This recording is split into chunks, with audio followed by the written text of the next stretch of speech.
Hey ExJW, thanks again for stopping by. If you're new to the channel, my name is Riley and I'm a former Jehovah's Witness. And today I'm joined by my friend and ExJW author, Jonny Halfhead.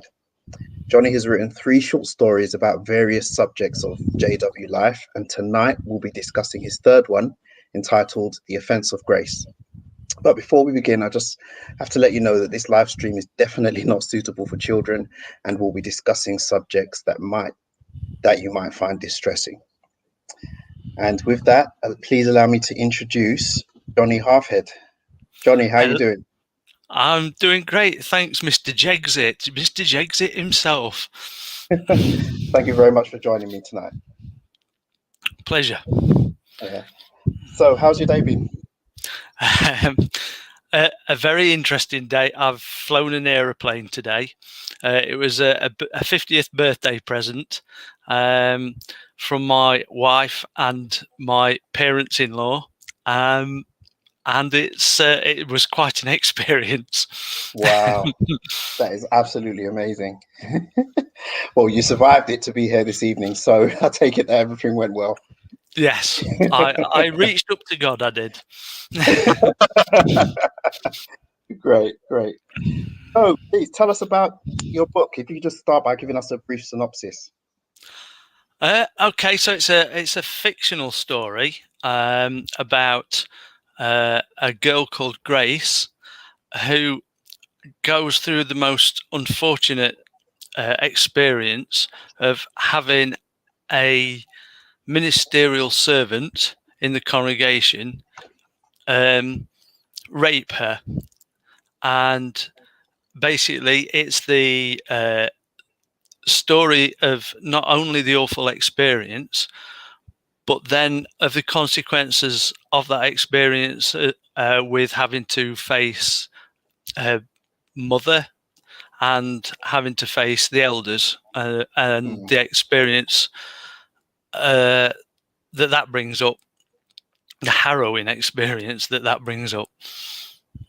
Yeah, thank you. I mean, the experience that you know that forms the main part of your story is definitely not uncommon in the Jehovah's Witness organization. I mean, did you draw on any real life experiences as inspiration for the story? So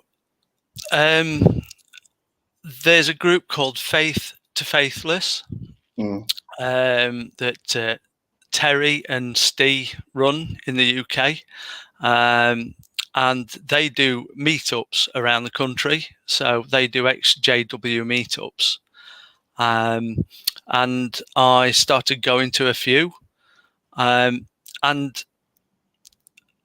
they're quite good, the meetups are, because you can either go and tell other people your experiences, or you can sit and listen to other people's experiences. And quite a lot of the time, I like to sit and listen to people. And some of the things that people have told me have just been absolutely awful and harrowing. And you just cannot believe that it's so prolific, that these things go off so much that there's person after person after person coming to you with very, very similar experiences. It's awful to sit and listen to it. And that's kind of where I thought that some of this needs to be exposed. And if I've got the capability of doing it, then I should give it a go. Thank you. And I myself, and I'm sure many others, are glad that you decided to do that. I myself, I've spoken to a lot of people who've gone through very similar experiences to the main character in the book, and they always find it extremely validating to hear other similar experiences from other people. Not that they take delight that others have suffered in the same way that they have, but there's something very reassuring to know that you're not alone in your experience, if that makes any sense. Yeah, so I'm sure that a lot of people who have read and who will read your book will have similar sentiments. Yeah. I just hoped it was a very difficult thing to write. Simply because you've got to find the right level. I wanted to make sure that I didn't make it too light. Yeah. But then I was very aware of making it too heavy for many readers. But also not stepping into a line where some sick person might actually get something out of it as well because of the detail. I was so nervous about writing it. I had to put it past a few people to ask them to read it for me to make sure that I got the right level. And I hope you think I did. I really hope that that I found the right level for it. Oh, absolutely. I mean, I can only imagine that it must have been extremely difficult to write, extremely difficult. And I think that you said is a really important point, that you were responsible enough to not want to, feed anyone's fantasies by being, with a certain level of explicit content. I do think that you managed to get the right tone of making it a serious book while at the same time not fetishizing the experience. Yeah, that couldn't have been easy to do. Not at all. And I always find it really difficult when I start a book. I question myself way too much. But that's another part of being a witness. Absolutely. I was just going to say that, actually. You're right. You're absolutely right. And it's every book that I've wrote so far has been the same. I must get at least 10 false starts. I start something, I question myself.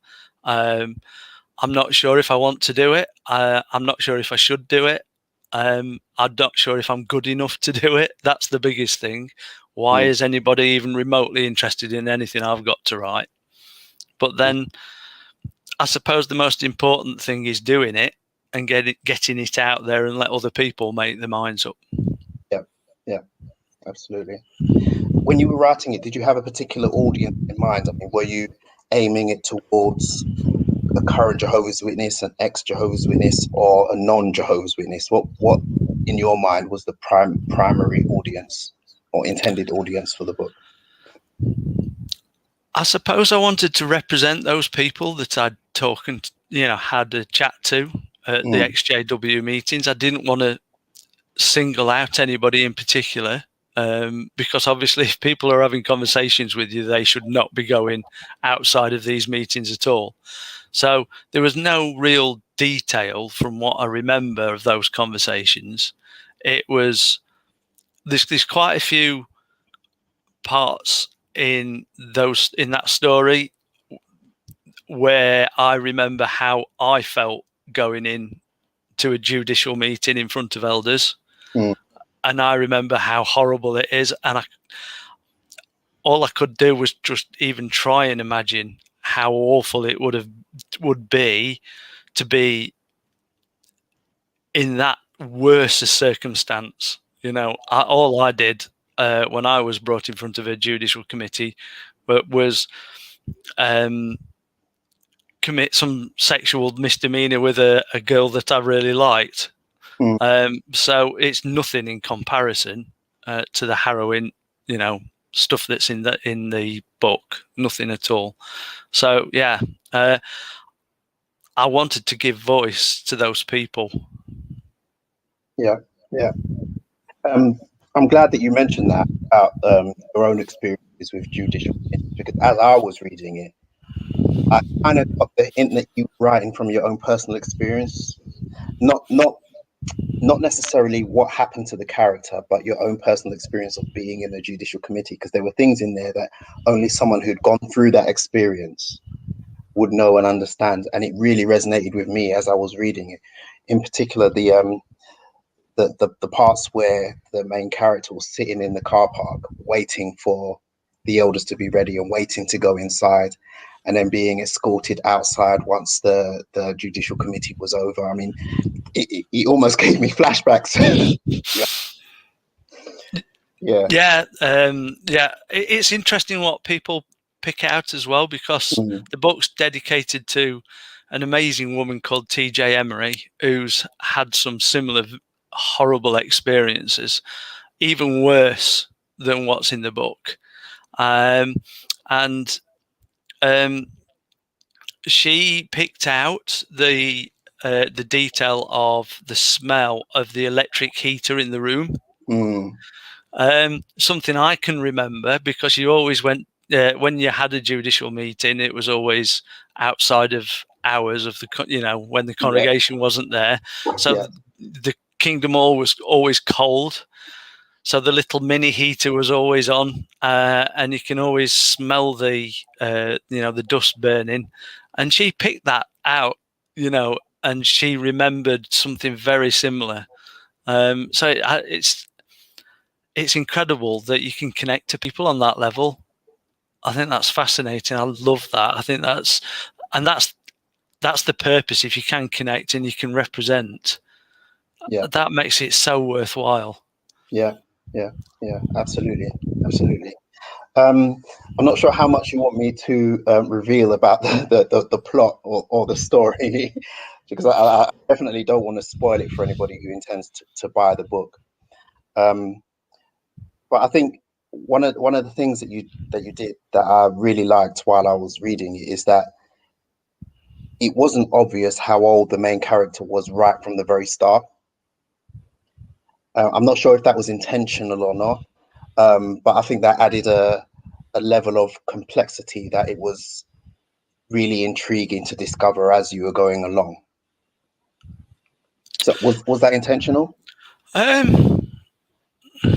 It wasn't intentional, I suppose, to hide it in the beginning. I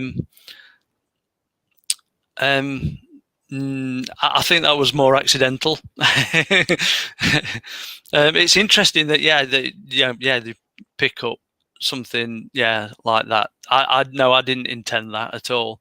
But a lot of the people that I've talked to about these experiences were of mid-teenage age when their experience happened. So I thought that was quite typical to use that age. And it's also representative of being baptized young. I think personally, how on earth you can be baptized at 15 is just absolutely crazy. And yet that seems, if anything, that seems a little old nowadays. It seems. So I think it helped to use that age to represent how ridiculous that choice is, really, because you just don't know what's coming and how you can deal with it or the circumstances of it. Yeah, absolutely. And to be honest, it's a huge indictment on the organization that this is something that is so prevalent that,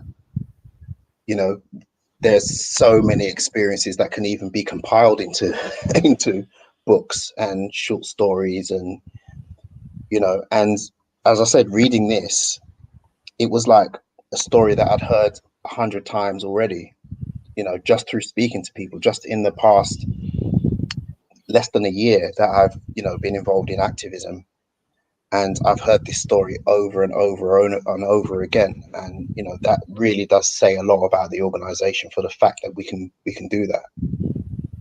It seems unfortunate that the way the organization works, it harbors this kind of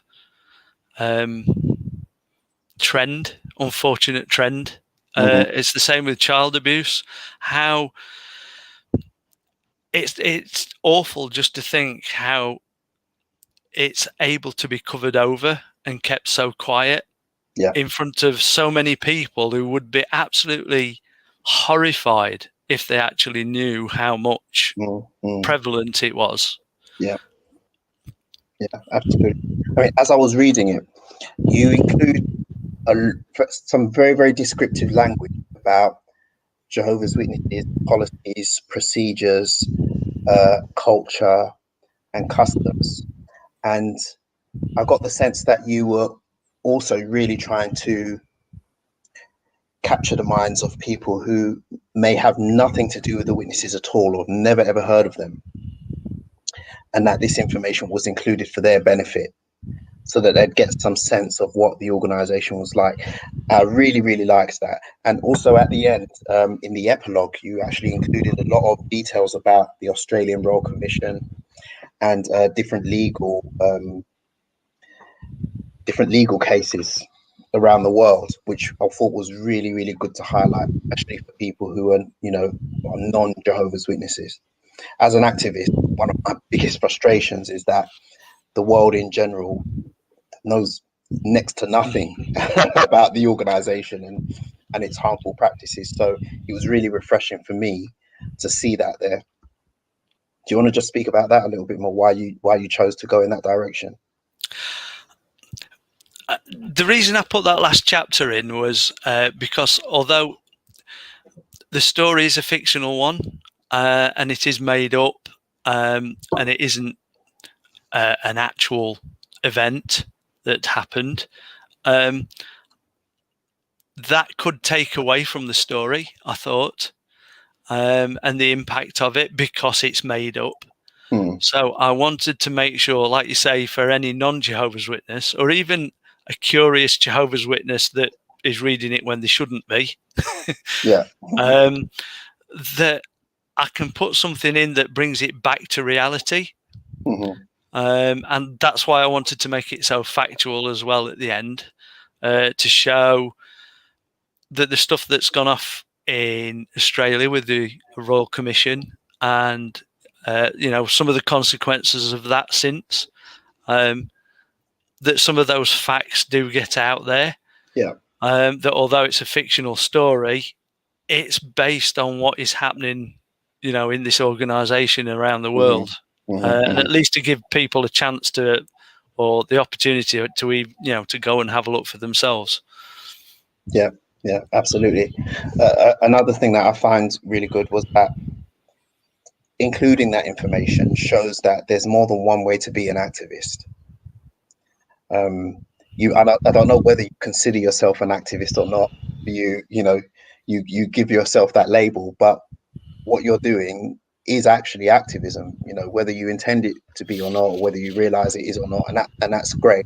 And I think that's an inspiration for anyone who wants to get involved in activism, but may not necessarily be comfortable having a YouTube channel or going to demonstrations or anything like that. I mean, this really does show that there's not just one way to do it. Well, I mean, you have the gift to talk. You're really good at that, and it's quite natural. I'm nervous as heck here. It's just not natural for me at all. I can talk in a crowd. I can talk for England, but stick me in front of a camera or put me on the radio and I shrivel and shrink up. So, because you're doing fine so far. So writing a book, at least with a book, I can take my time. I can pick my words. I can say exactly how I want to say something. So I suppose that's my medium. But there was something really. The process of awakening is a fantastic one in a way. It has so many stages, and we were just talking about it earlier. There was somebody who put something up on a Facebook channel, and they called their apostatism a second awakening, and I found that really interesting. That there are, or there can be, two awakenings. There can be one where you come out of being a witness, and that's a very difficult one. But to actually face up to being an apostate and saying something takes a huge extra step. And I think it takes away the power of the cult to actually do that. You don't realize how much the cult, the Jehovah's Witnesses, have still got that doctrinal power over you until you start to become an apostate. Yeah, absolutely. And it's a horrible word. It still makes me shiver when I say the word apostate, which is ridiculous because they don't hold any power over me. But to say the word apostate is still quite frightening. I completely understand. I mean, before I got into activism, I was speaking to a friend of mine who's no longer a witness, and he still was kind of, how can I put it? He was kind of worried that I would become an apostate, even though he's not even a witness anymore. I mean, he's been out of the organization much longer than I have, and you know, to some extent, he may still be mentally in. And I mean, I've spoken to many ex-JWs who refuse to use that word, but me personally, I wear it like a badge of honor. I really do, because not only does the organization no longer have any hold over me, they no longer have any hold over the word. They don't own the word apostate. No.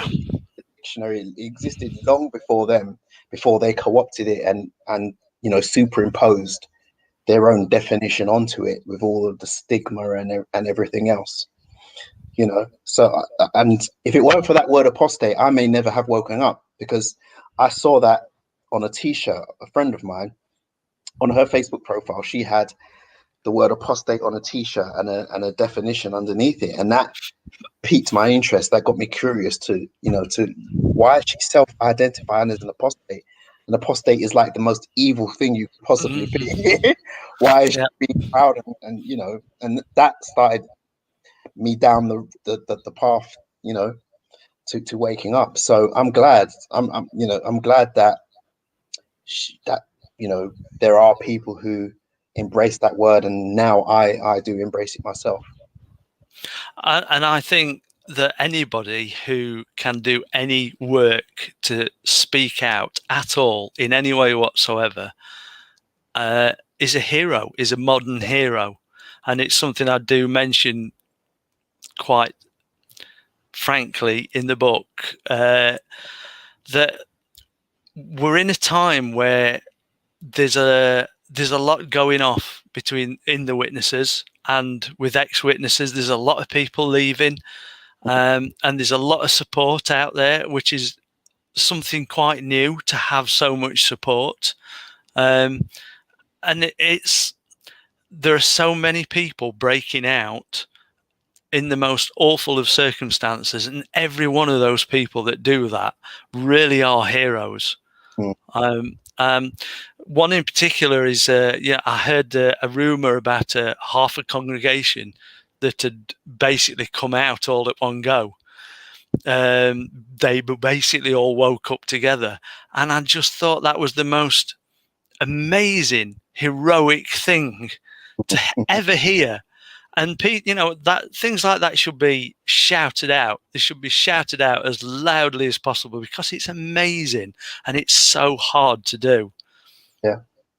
Yeah, absolutely. Going back to the book, there were some characters in the book who, how can I say it without without being too expository? There are some characters in the book that don't fit the typical mold of what you'd expect elders to be like, especially in a book that covers this particular subject. Is that something that you encountered yourself in your own, you know, experience of being a witness? Did you ever encounter elders who were truly kind and wanted to help you? Oh yeah. I mean, it's so very easy when you come out of the witnesses to want to just hate everybody who's still a witness. And something you always take with you, I think a lot of people genuinely want to do good, and they want to do good things, and they want to be good people. They're just addicts stuck in an indoctrination that they can't see outside of, and they are extremely fearful of as well. So I kind of understand, that where a lot of them are, and a lot of them are good, really good people. So I didn't want to make out that all Jehovah's Witnesses are just evil and all elders are just evil, because they're not. The people in, well, I've talked to elders who have come out themselves, and they are so embarrassed and they are so sorry for the things they have done that they would not have done as normal in a normal human scenario. Yeah. But the indoctrination had pushed them into a place they would never have gone, naturally. So I wanted to put a balance in there of both, but I also wanted to make it, I think in a big way, it's a very positive book. Some of the stories, a lot of the stories are so harrowing. It's a little bit like, have you read Victoria Spry's book?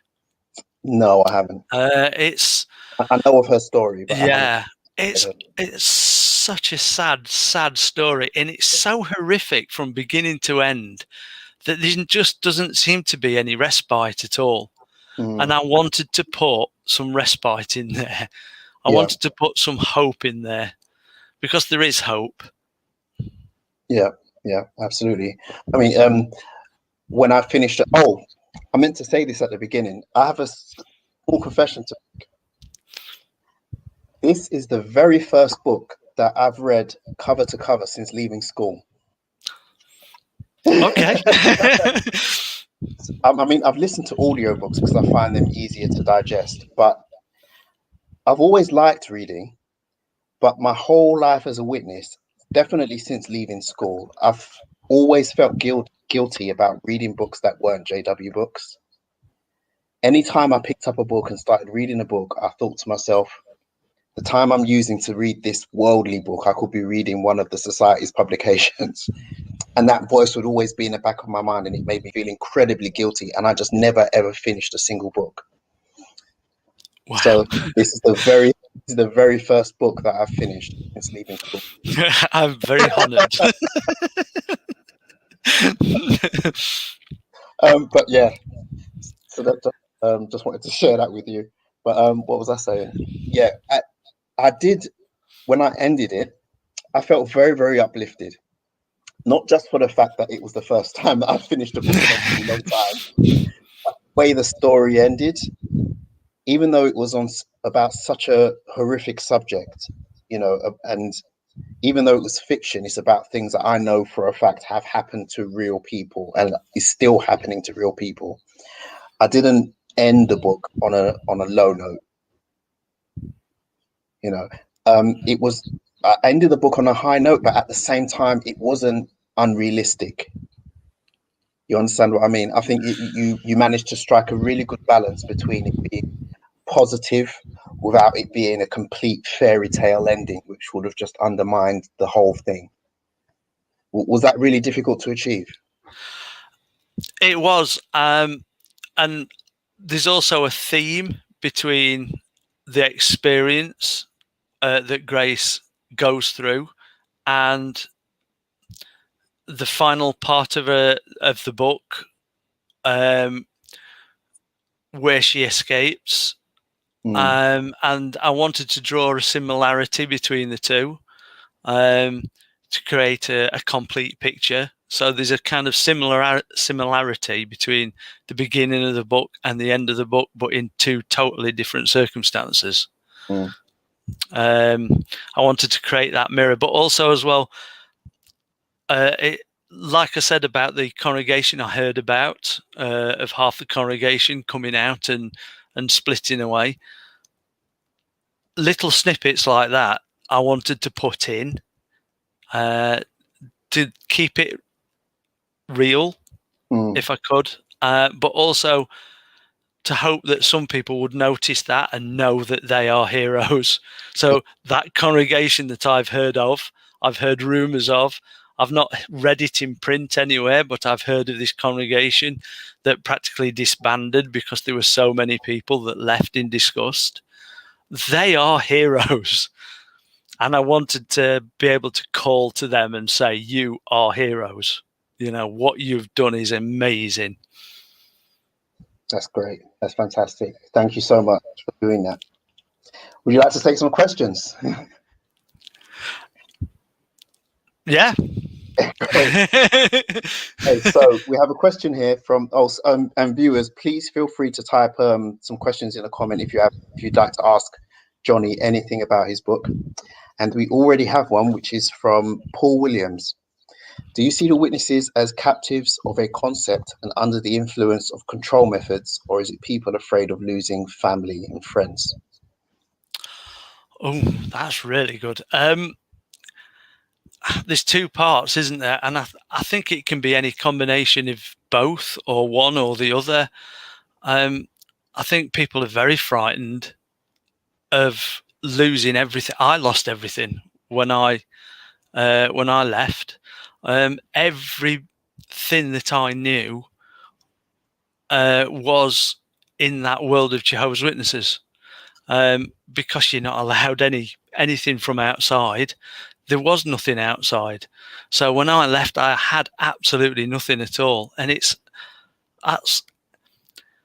a big thing to hold on somebody, you know, and to stop them from going anywhere. I can understand why there's a lot of people that are, which way is it? Is it PMO, physically in, mentally out?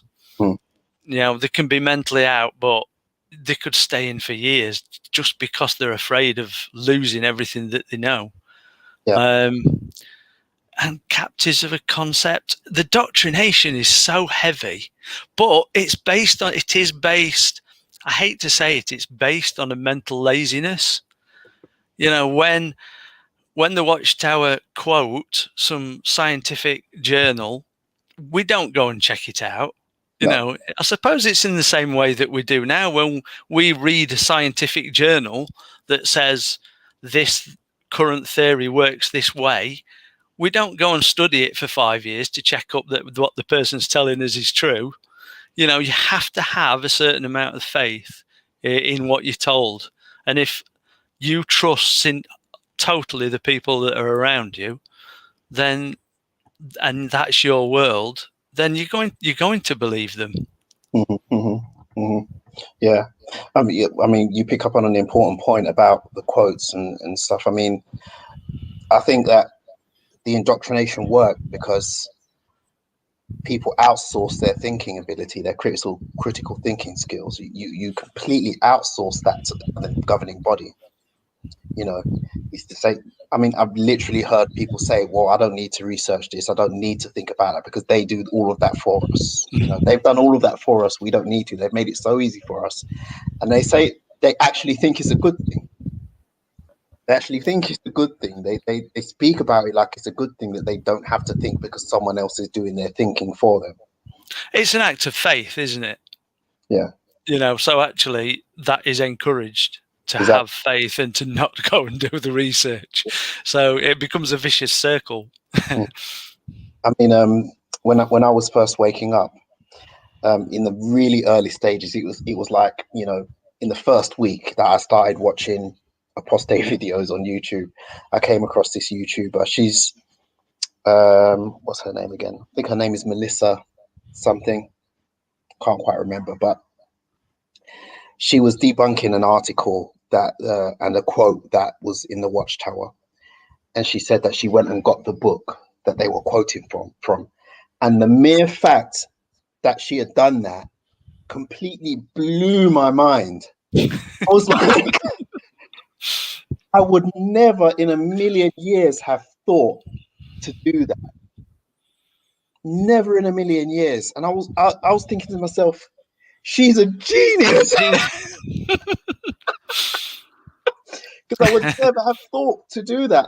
But she did. And then she went and got the whole quote in its entirety, and then she showed how it was taken completely out of context, and what they were trying to make the quote say, the actual quote said the complete opposite. And I'd never ever forgotten that. Never forgotten that. You know, so now whenever I'm like reading Watchtower articles and I see the ellipses, that ... that's a cue to go and find the source material. Because you know there's something dodgy in those dots. Absolutely. Absolutely. The devil's in the dots. Okay, so we've got another question from Go Back Personality. Howdy, Heretic. And he asks, where do babies come from? Goats. He's brilliant, this guy. I love this guy. I love his videos. Mr. Goat-like Personality, keep doing your videos because they are genius. Yeah, they are fantastic. Yeah. And I love to watch them. And because you're so funny, you give another angle on everything. You highlight the same things. It's the same things again, but from a completely different perspective again. I'm not going to tell you where babies come from. Little goats, I should imagine. Them lovely goats of yours, they're lovely. They are, those goats. Yeah, they've got such personalities. They've got such personalities. Yeah, that last video about the pocket calculator. Oh, that was just that was a great video. The story about the old sister that was trying to put a claim on him while he was 5 or something. I laughed all the way through that video. Another hero, another hero. Yeah, that's out there. Yeah, very brave, very fantastic, super. Keep it going because it entertains me as well. Yeah, me too. Okay, let's see. Are there any more questions? Right, this question is from Theological. Do you think there is a possibility a big multi-character story following various archetypes of witnesses that could be a great novel, even a TV series? There's so much in the witnesses that's there for the picking when it comes to doing stories. I think there's quite a few people that have said to me, kind of hoping that I'll move away from the witnesses. I'm writing my 4th book at the moment, and it's still part of the witness story. And why not? There's so much in going down the rabbit hole. There's so much to find and to use that it's a dream, really, to be able to use and to know, because I know it so well because I lived it for 20 years. I might as well use it. But yeah, I think there's a massive possibility. Whether or not the world wants to know about Jehovah's Witnesses, I'm not sure, because I wouldn't say it's a big pull. I don't think people know much about the Jehovah's Witnesses. I think what is it Leah Romani has done with what's the sect called? Scientology, that's it. Yeah. Is incredible, and you could do a similar thing with the witnesses. That'd be more interesting, would be to do, a really fascinating documentary series.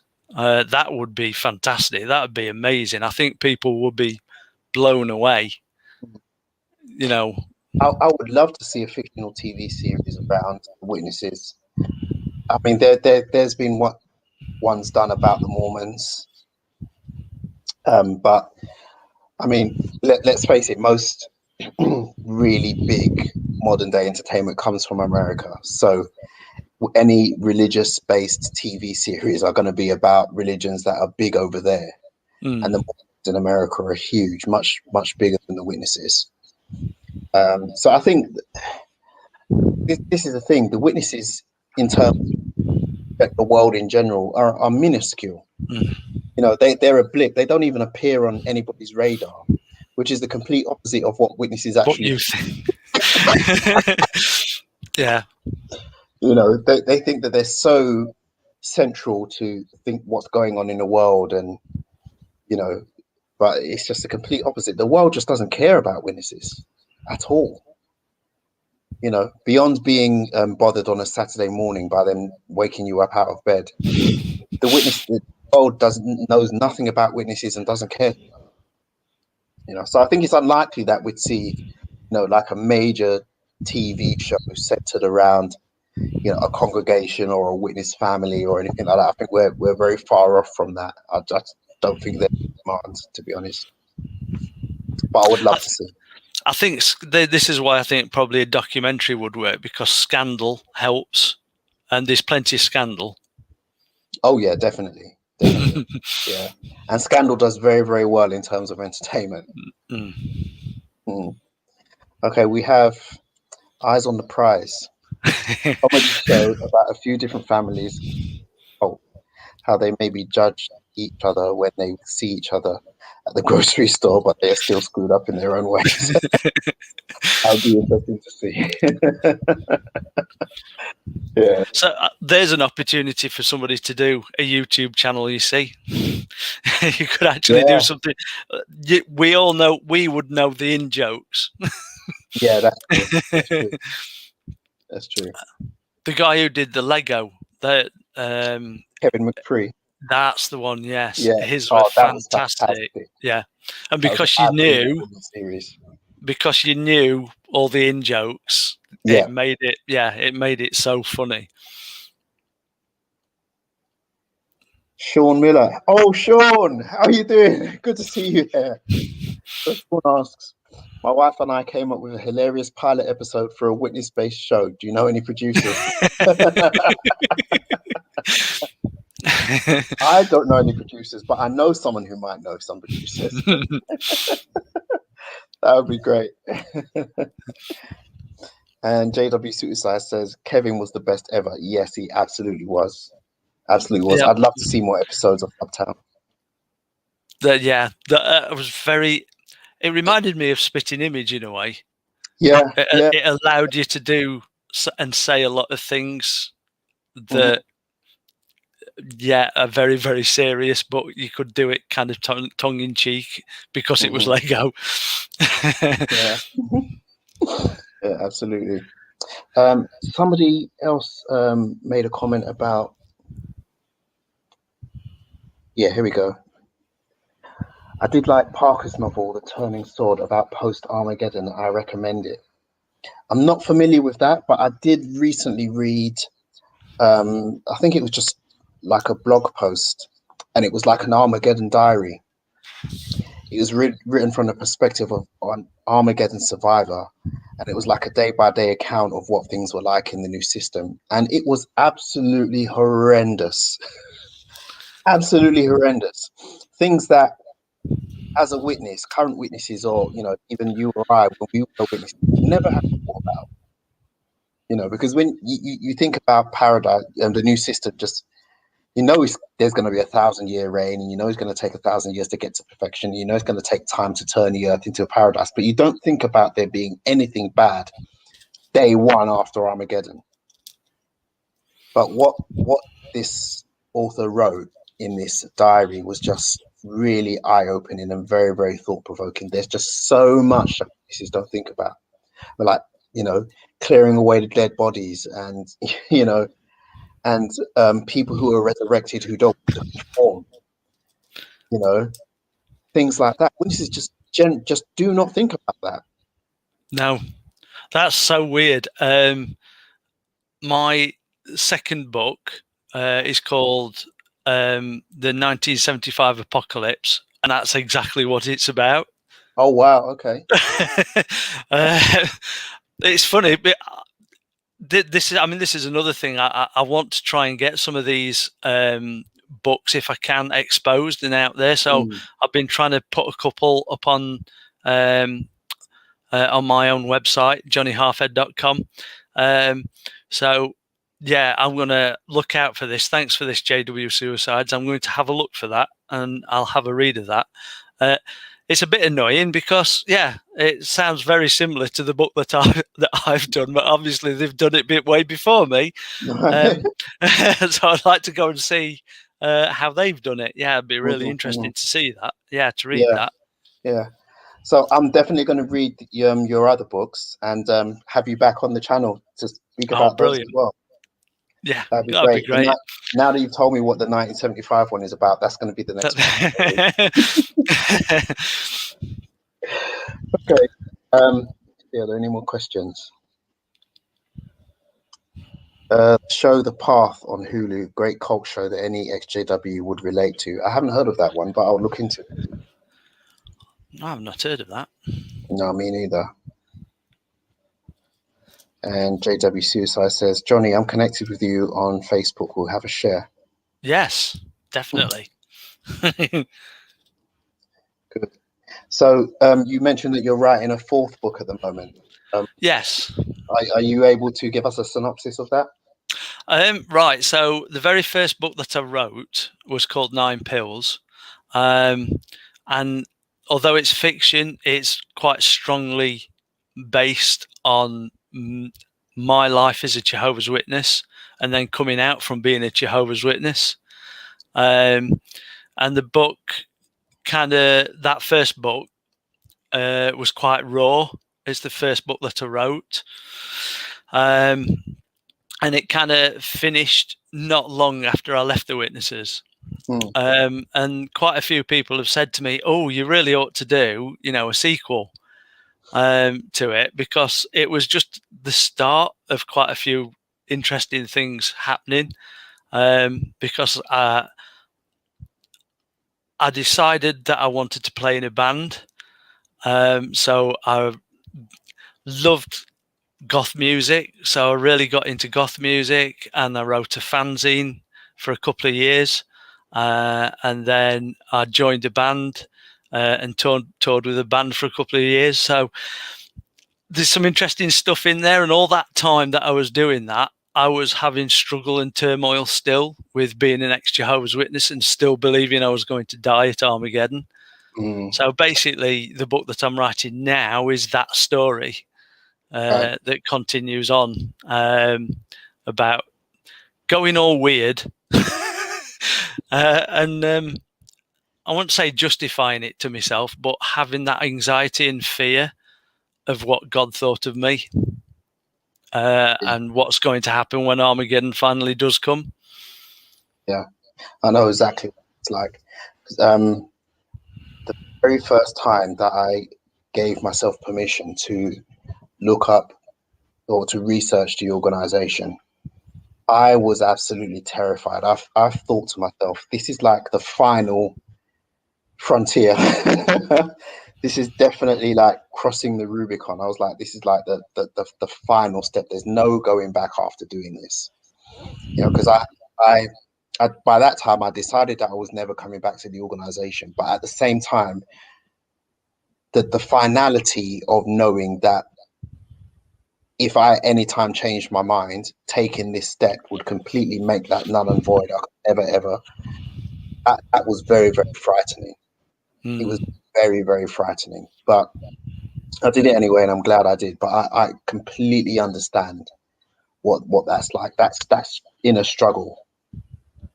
Yeah, and this is pre-internet as well. So I left so I was born in 1970. I left in 1990 at the age of 20, and it's for 15 years. It still followed me everywhere, and it wasn't until really the proper age of the internet that I really started to see things differently and started to see the organization for what it is. The internet is the most wonderful thing. It's incredible because you can find just about anything. Yeah.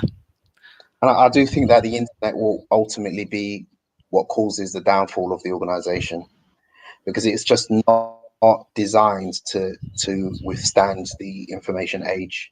No, it just wasn't. It's a 19th century religion. Yeah. That, like you say, is just not. It's just not built for the freedom of information. No, absolutely not. Okay, we've got a couple more questions. There we go. From Eyes on the Prize. Do you still have faith, or are you now an atheist?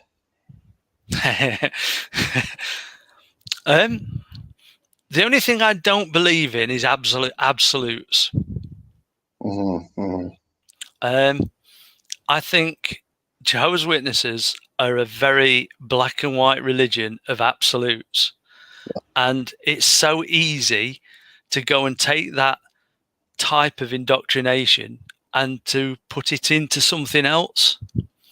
I wouldn't say I'm an atheist. I wouldn't exactly say I believe in God either. I would say anything's possible. I loved when The Matrix came out. It was the most amazing film. To know all the religious references that came from The Matrix and the Matrix trilogy, but that it's the concept of it as well. There's a concept there that you could not tell somebody 60, 70 years ago and they would understand it. So how on earth, with our limited knowledge, can we possibly know anything, really? So my philosophy is that anything is possible. Thank you. And I love that movie as well, The Matrix. I mean, there's so many parallels between Witness, the whole Matrix story. I mean, just it's mind blowing. It absolutely is. Okay, ExJW UK Anita asks, do you have any JW family? Hi, Anita. Anita's brilliant. Some of the online ExJW meetups that we have, Anita's usually there doing a knitting. She's fantastic. She's absolutely brilliant. Yeah, she's a through and through apostate and proud. Yeah, she's wonderful. The majority of my family is still JW. I have one uncle who is not, and we get on really well and we see each other quite a lot. But the rest of my family are all JW, and they're not really interested at all in me. And I do feel for them, because I think from what I've seen of this last couple of years, I fear that the Jehovah's Witness organisation is starting to collapse. And because it's a cult, and what happens to cults when they're backed into a corner, I fear what might happen to some people in it. So it's hard not to be concerned about the family that I still have in the Jehovah's Witness organisation, and wondering what's going to happen to them in the next few years. I hope, that at least if they do leave and they come out, that they can see that there's all this support network that's out there at the moment. And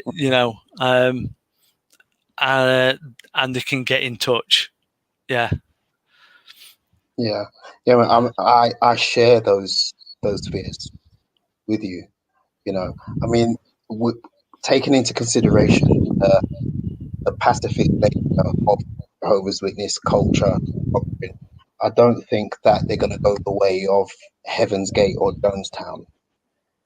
But I really do think that if the organization did completely collapse, I fear for what individual witnesses would do. How they would handle it or fail to handle it more. I do. I mean, what it's like being physically out but mentally in, and then waking up and knowing what effect that had on your mental health, on your psyche, you know, even if you've been out of the organization for a number of years, realizing all of a sudden that it's just all completely false. Your whole worldview is just all completely wrong. That really does a number on you mentally. What that would do to somebody who's still in, you know, with the organization collapsing as well. I shudder to think how that's going to affect some witnesses. You know, I don't think that there would be a man coming down from the governing body to do anything drastic or stupid, but I think it's unrealistic to think that individual witnesses wouldn't. I think my biggest fear is if you ended up with an extremist in the governing body. Yeah. I would say the governing body is quite vulnerable at the moment. It's very political, and if somebody got in with any even marginally extremist views, the witnesses are ripe for manipulation. The organisation is ripe for it, and that's quite frightening as well. I did I make a joke to you about wondering what was in the witness, you know, the new buildings in America, whether or not they've got arms depot in the bunker. Yes. You know, it's. I think that's very extreme, but it again, it does make you wonder what could happen, and it's quite frightening. So to have people like yourselves out there, you know, at least as a source and a guide to help people, it is really, it's the most important at the moment. I think it's a critical time. Yeah. I mean, it's interesting what you said about, you know, you fear that we might end up with an extremist person appointed to the governing body, and there's actually a parallel with that in your book with like the chairman of the judicial committee in the book, and I've experienced that myself. You could have a body of elders that are all fairly reasonable and kind and well-meaning people. All you need is just one bully. All you need is just one outspoken bully, and they can very, very easily overpower the voice and the will and the intentions of the whole body. You know, I've seen that myself. I mean, when I first woke up, I spoke to a friend who's disfellowships, and he was an elder, and he said, "Oh yeah, that happens all the time." He goes, "That happens all the time. You get, you know, and that's very, very forceful and very outspoken, and they basically just shout everyone else down, and everything goes their way." You know, I shudder to think somebody like that appointed to the governing body. I suppose it's a bit like some businesses. You know, it's a structure where it encourages the narcissist. Yeah, they will always rise to the top and try and take over, much to the detriment of everybody else. Yeah. Unfortunately, that is so. Yeah. Okay, I think we have time for one final question, and that is from JW Suicides. Why is the governing body seemingly so scared of imprisonment? I don't think they're scared of it. I think they want it. It's because it feeds into their persecution narrative. Yes. Yeah. It's really clever. I mean, I do wonder, you know, when you watch the documentaries about Scientology, there's quite a few times I've watched that and I've thought, I wonder if the guy who formed Scientology, I wonder if he looked at the Jehovah's Witnesses and thought, that's a clever formula. I like the way that that's structured and the way you can control that, because it is very clever psychologically. Extremely. So as soon as you're like with what's happening in Russia, as soon as anybody is put under pressure, even in, I suppose, Australia or, you know, some of the European countries where they're starting to question the legality and the human rights of the Jehovah's Witness organization, that just feeds into the very myth, and it just works, for the governing body. They love it. Yeah, yeah, yeah, absolutely. That was the biggest revelation to me when I was not when I was waking up. I'd already woken up, but I started reading Stephen Hassan's book, Combating Cult Mind Control. I was listening to the audiobook, and when he was describing the beliefs of the cult that he was in, the Moonies, excuse me, when he was describing their beliefs, I could not believe the similarities between that group and the Witnesses. I thought to myself, the guy who founded this cult just copied the Witnesses. I thought. But then when you start researching and learning about other cults, you realize that they're all like different branches of the same tree. It's as if there's like a major cult template that they've all used and adapted in their own way, but they're all related. Yeah, and that was something really difficult for me to wrap my head around, even though I'd already woken up. Because as a witness, you're taught that you're so special and you're so unique, and we're so different from everyone and everything else, and superior even. I mean, they might not use that word, but that's basically what they say.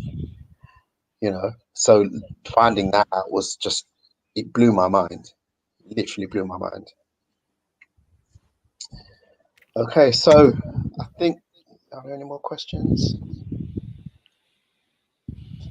I think that is it. So thank you so much, Jonny. I've really enjoyed doing this, and I'm definitely going to have you back on to discuss your other books. Brilliant. Yeah, definitely looking forward to that. And all the best with your 4th book. Please let me know. Give me a heads up when that one's ready. I'd love to read that. Actually, I'm going to leave, since it's a sequel to 9 Pills, isn't it? Yes. I'm going to leave 9 Pills to last. The next book I'm going to read is 1970. I've got them all here on my desk. Brilliant. That will be the 1975 Apocalypse, and we'll have you back on the channel to discuss that. Thank you very much, and just keep doing what you're doing. Please just keep doing it, because your channel is fantastic, and it's so needed. Oh, thank you so much. I appreciate that. And thank you, Jexiteers, for stopping by again. If you haven't already done so, please like and subscribe to the channel, and I'll see you in the next one. Thank you so much for watching to the very end of the video. If you haven't already done so, please like, leave a comment, and subscribe to the channel. If you like my work and want to help me continue doing it, please support me on Patreon at patreon.com/Jexit_2020.